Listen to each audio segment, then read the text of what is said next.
What's going on, guys? It is Rinne-Hatake here, back with another video, and today I got what if Naruto was like his father, Minato.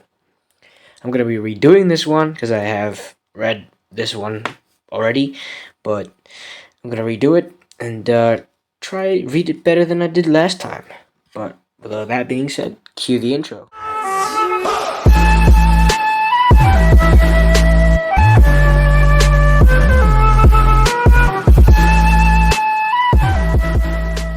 Alright, before the story begins, I will be saying that this story is not my own. It's by King Zalama. He wrote the story, and this story can be found on Wattpad, so I will be leaving a link on this. So yeah, if you want to read it on your own, you could go check it out. But with all that being said, let's begin the story. Naruto Uzumaki was not a normal boy by any means. Naruto Uzumaki wasn't your run-of-the-mill orphan. He was as every orphan was, without a parent. He was, as every orphan was, lonely. He was, as every orphan was, sad. He wasn't, however, as almost every orphan was, looked at with kindness and pity. But no, Naruto Uzumaki was looked at with disdain and hatred. Simply walking down the street incurred several cruel beatings. He had no idea why, but the entire population of Konohagakure no Sato seemed to hate him. He had very few precious people. In fact, the only ones he can name off the top of his head were Hiruzen Sarutobi, or as he dubbed it, the Hokage, Gigi, Ayame, a girl who helped her father run a nearby ramen shop, and Tayuchi, the father of said girl. It was sad, actually. A boy his age, 5, being hated by everyone. Naruto had learnt this at an early age, or early on in life, that he was hated in the orphanage he lived in as well. Ever since he learned to walk, the matron of the orphanage started treating him like trash. He was not even allowed to play with children, or the children of his age, even when he managed to talk to them. They would sneer at him, and told him in no uncertain words that a monster like him was not welcomed in their group. He would get sad and even leave. Walking the streets of the village was like a trial by fire for him. He had no one to take care of him, or take careful measures. Oh, wait, let me repeat that. My apologies. He had to take careful measures to remain as unnoticeable as possible. If he got noticed, a civilian would point at him, shouting to others, "The demon is here! Get him!" He would run for his life, entering lanes and alleys, taking a shortcut through a shop, entering from front door and exiting from the back, anything to escape the beatings. But it was suspicious that a 4-year-old boy, or I think that was a mistake, but like a 5-year-old boy, was able to escape from the mobs. But no one, including Naruto, knew that Naruto had some special quirks. Naruto had a photographic memory ability, and it's the ability to recall anything he sees or hears once in great detail. Naruto loved to read books, but didn't know why he could recall every page of the book, down to the exact words. He found it very useful, and abused it shamelessly, reading all the books he was allowed to, and then some, without telling anyone, of course. He didn't tell this to anybody, not even Gigi, fearing if this got out, he would get beaten for having such freakish traits, quote-unquote. But he also discovered the downsides of having such an ability. One day, when he was running from a mob, he accidentally entered an alleyway which had a dead end. There was no escape for him that day. He was punched, kicked, and on every part of his body until he fell unconscious. When he woke up, very mysteriously in his room at the orphanage, healed up, he was very happy. He did not die. However, when he tried to sleep all that night, let me say that again. Alright, I do apologize for stuttering. When he tried to sleep it off that night, that night, the beatings came back in full force in the form of nightmares.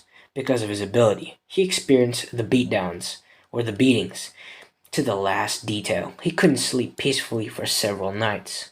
Another one of his quirks was some sort of sensory ability. He could sense danger, so like danger sense, if it was coming to him. However, it was a subconscious ability of sorts, activating only when he was in danger, but he was very useful in avoiding punches and stones that came when his back was turned. The village's behavior in general towards Naruto caused him to develop a need for positive attention, but also a need to avoid people, preferring to keep to himself. He would not actively seek attention, but would latch on like a leech to anyone who would give him some form of caring or some form of attention, positive attention to him. Sadly, the number of people who did could be counted on one hand. That was the reason he turned to books. At least they didn't attack him outright and allowed him to read them. Almost no one wanted to associate with him, leading to him taking refuge in books. They became his best friends, always making him smile when he learned something new. Naruto had to force himself to learn reading and writing, as the teachers at the orphanage did as less as they could to help him. They would simply thrust the books in his hands and go away to help other children. He learned early not to ask questions, receiving physical punishment whenever he did. He had to read about various topics, but one thing stood out to him was the topic of Hokage. How the Hokage was the most powerful shinobi in the leaf, or in the village, and was responsible for the village's safety. He read how powerful the Shodai Hokage, with his unique Kekkei Genkai bloodline limit of Mokuton, the wood release. He was said to be the most powerful shinobi of his time, known as the Shinobi no Kami, the god of shinobi, Hashirama Senju, along with Madara Uchiha, were the two main founders of Konoha. Ironically, both were also bitter enemies, with Hashirama having to kill Madara to protect the village. The Nindaime Hokage, Tobirama Senju, was the younger brother of Hashirama. He was and still hailed as the most powerful shinobi, or not shinobi, but most powerful Suton water release user of all time. He was also hailed the fastest shinobi of his time, having created the famous Hiraishi no Jutsu. He was the one who started the Ninja Academy. Naruto took a liking to him as he loved anything that was even remotely associated with speed. The Sandaime Hokage, Hiruzen Sarutobi, was his Jiji, and he was known as the Professor because he could use all the nature chakra transformations and had the unsurpassed knowledge of ninjutsu, knowing all the techniques in Konoha, save for clan techniques. He also shared the title of Shinobi no Kami with Hashirama because in his prime he was the strongest of all Kages. Naruto was astounded at how powerful the man he called his Jiji was. Sarutobi was also the sensei of the Densetsu no Sanin, the three legendary ninjas, who were among the most powerful shinobi in the world.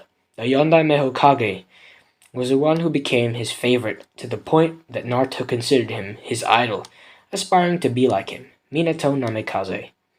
When he was alive, he was considered the strongest of all Hokages, and arguably the most dangerous man to have ever graced the world of shinobi, known as Konoha no Kiryo Senko. He was also considered the fastest shinobi to have ever lived. He was famous because he took the Hiraishi no Jutsu that the Nindaime Hokage, used by the Nindaime Hokage, to levels unheard of. He was also the one who single-handedly ended the Third Great Shinobi War, finishing off 1,000 Iwa shinobi by himself in the Battle of Kanabi Bridge. Naruto also took note that the Yondaime suspiciously looked very much like him if he grew up. Naruto compared their physical traits, more specifically those that stood out most of all. And they were both blonde, the hair color being nearly identical, with Naruto's shade a tad brighter. But the eyes were what took him by surprise. Those azure blue shades were what he had as well. Looking back at him in the mirror every day, he became even more suspicious. During one of those outings when he was with Gigi, or his Gigi came to take him back to Ichiraku Ramen that he loved so much, he asked him what it meant to be Hokage. Now we have a flashback. The old man stopped eating and looked at him, his eyes piercing as if searching for something. Then he smiled. Perhaps you should ask me first, Naruto-kun, or Naruto, that what does it mean to be a shinobi? Naruto looked surprised for a moment, but recovered and asked, what does it mean to be a shinobi? This time, Gigi answered, to be a shinobi means to endure. A shinobi is one who can follow or lead others into darkness and work together to overcome that darkness and make it out to the other side. A shinobi walks towards danger when everyone else is running or running away. That is because it is the duty of shinobi to look out for any foe and simply say, bring it. That is because the shinobi exists to protect those who can't protect themselves. Naruto had a look of wonder on his face. He had no idea his Gigi was that wise. An answer like that had changed Naruto's entire view on shinobis. At first, he thought that being a shinobi only meant performing cool jutsus and fighting in the name of your village. But he had no idea the answer would be this deep in meaning. Sarutobi looked at Naruto and mentally smiled. He knew that Naruto's treatment by the villagers and his drive to be Hokage. He mused, perhaps I can give him a little insight on what it meant to be Hokage.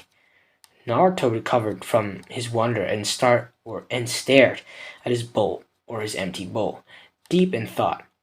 If this is what it meant to be a shinobi, he had a pretty good idea of what it meant to be Hokage. He was snapped out of his thoughts when Gigi said, Now that that answer is out of the way, I can tell you what being Hokage, but he was interrupted. I know, Gigi. Those words stop Hiruzen in his tracks as he tilts his head in curiosity. You know what, Naruto? Naruto looked at him, or looked up at him in understanding and respect in his eyes. Hiruzen was touched at the respect he was receiving from Naruto, but his curiosity was increasing. What does being Hokage mean then? Hiruzen stared at him, silently asking him to continue. Naruto spoke up. The Hokage is a responsibility for everything in the village, or is responsible for everything in the village. It's his responsibility to protect everyone here and to make sure that they are safe and happy with their village.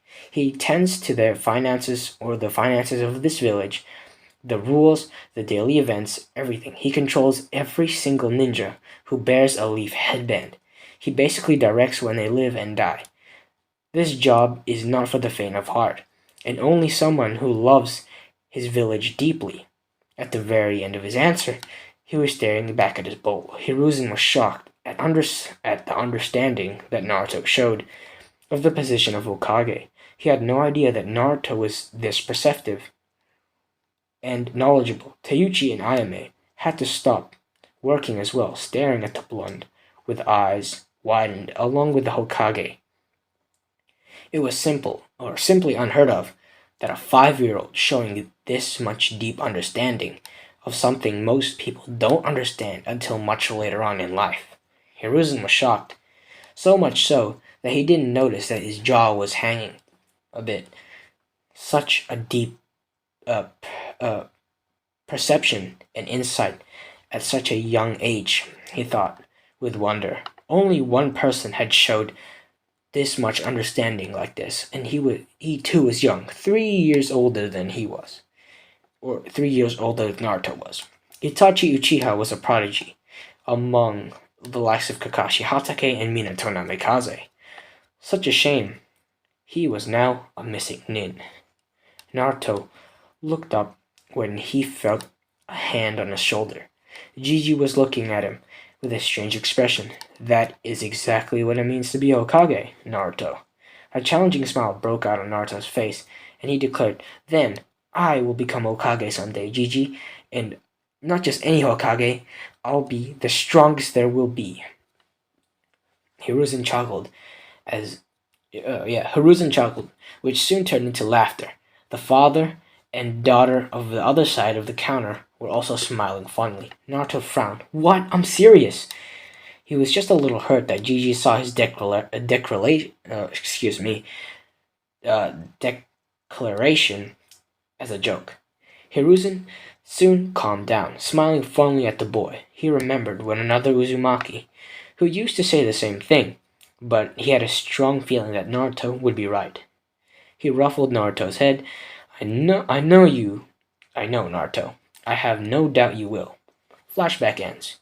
Ever since that day, Naruto studied even more rigorously, and beginning physical training as well. Granted that a 5-year-old such as him could not do much, but he did his best. He ran 4 rounds around the village, and did every exercise he could think of. Practiced his kunai and shuriken jutsu around the village 4 times. It's pretty tough for a 4-year-old because the Hidden Leaf village is pretty big.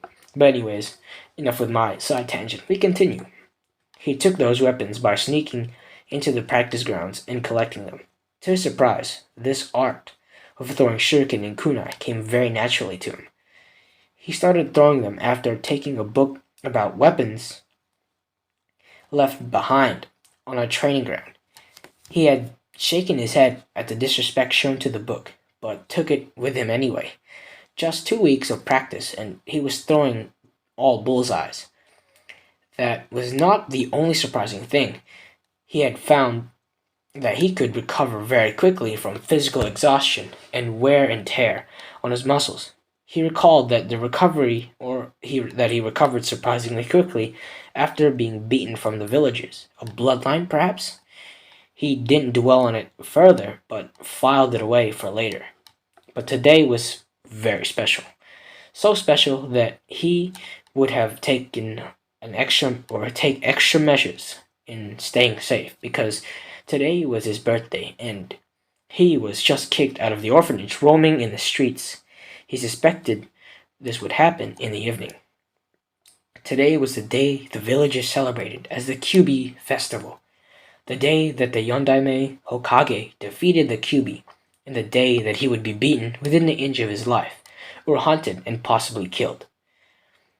The FNC, I do apologize, but the FNC struck him. I don't know what that word actually says. I do apologize, but yeah, we continue. Struck him like lightning, causing him to suddenly stop in the middle of the street. Yondaime Hokage, Kyubi's defeat, treatment of the villagers, demon boy, Gigi's avoidance of the topic.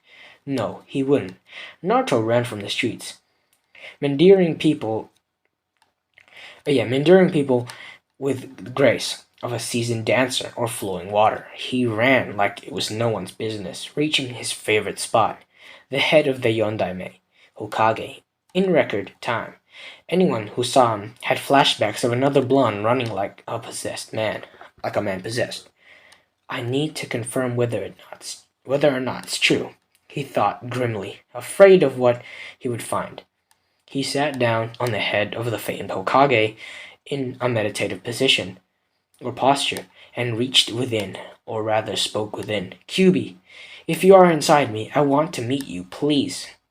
For a full 5 minutes there was no reply, and Naruto was beginning to relax when something pulled him onto his mind. Naruto opened his eyes to find himself in a dark corridor. He narrowed his eyes. Is this my mindscape? He thought, in disgust, as he walked forward. He kept walking for a few minutes and stopped, seeing some light at the end of the corridor. It seemed to pull him towards it. Time to find out what is at the end. With that thought, he walked again, stopping only until the end. It was a huge room, so large and vast. It was the ceiling. It was the ceiling that was impossible to find. He looked around with his eyes, seeing black stone and nothing more. But the elephant in the room was a large iron barred door with a piece of paper on it that said seal. He gazed at the piece of paper in resignation written in his eyes. His azure eyes looked at the past, or looked past the cage, looking for what he knew was in the cage. He was just waiting for the QB to open his eyes. Based on what he had read, the QB was a being of pure hatred and evil, a mindless beast capable of destruction onto a scale hitherto undreamt of. Yeah, but we continue. But Naruto was skeptical when he read that. He might get to see it for himself now. A growl sounded from the cage, sending a breath of hot air in Naruto's face. Naruto steeled himself. In spite of the cage separating him from the beast within, an enormous red eye opened, causing Naruto to tense up. The eye looked at him the eye looked at him as if evaluating him. Then the eye started to rise, causing Naruto to look up at the massive form. The QB had orange, silky looking fur and had black markings around his eyes connected to it. Funnily enough, rabbit-like ears. The upper body was humanoid, including the hands. The lower body was just like a fox, bearing 9 long swaying tails in the back. Fire was the closest thing they looked like. The red-slitted eyes looked at him closely with a hint of malice. Naruto first spoke. "Thank you for answering my call, QB," he said with a nod. If the QB was surprised, he didn't show. Inside, however, he was mighty shocked. This was not the first thing he had expected his jailer to say. He expected him to look at him with fear, asking whether he was really the QB, following with denial. Following with the denial of the possibility. Excuse me for stuttering, but we continue.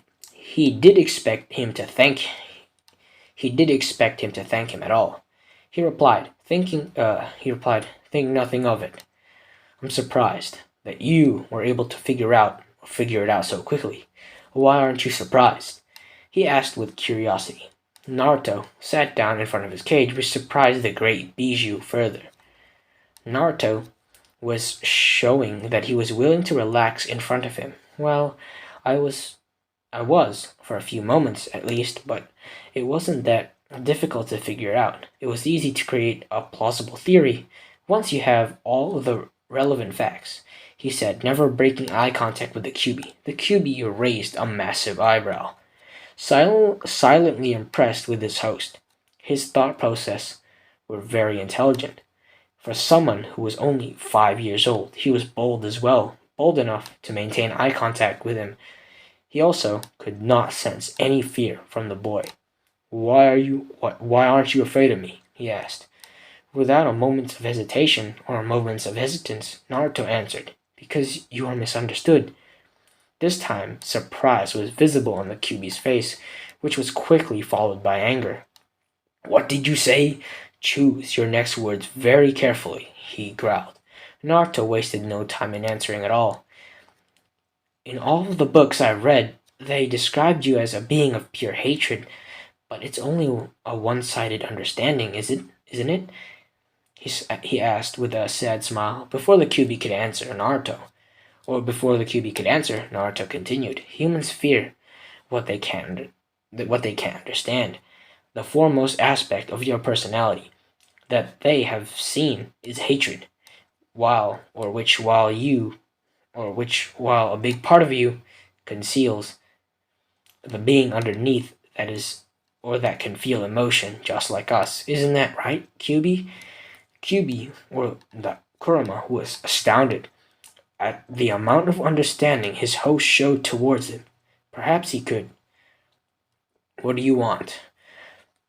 Naruto looked at him with his azure blues, reminding QB of another set of blues that looked at him fearlessly before sealing him.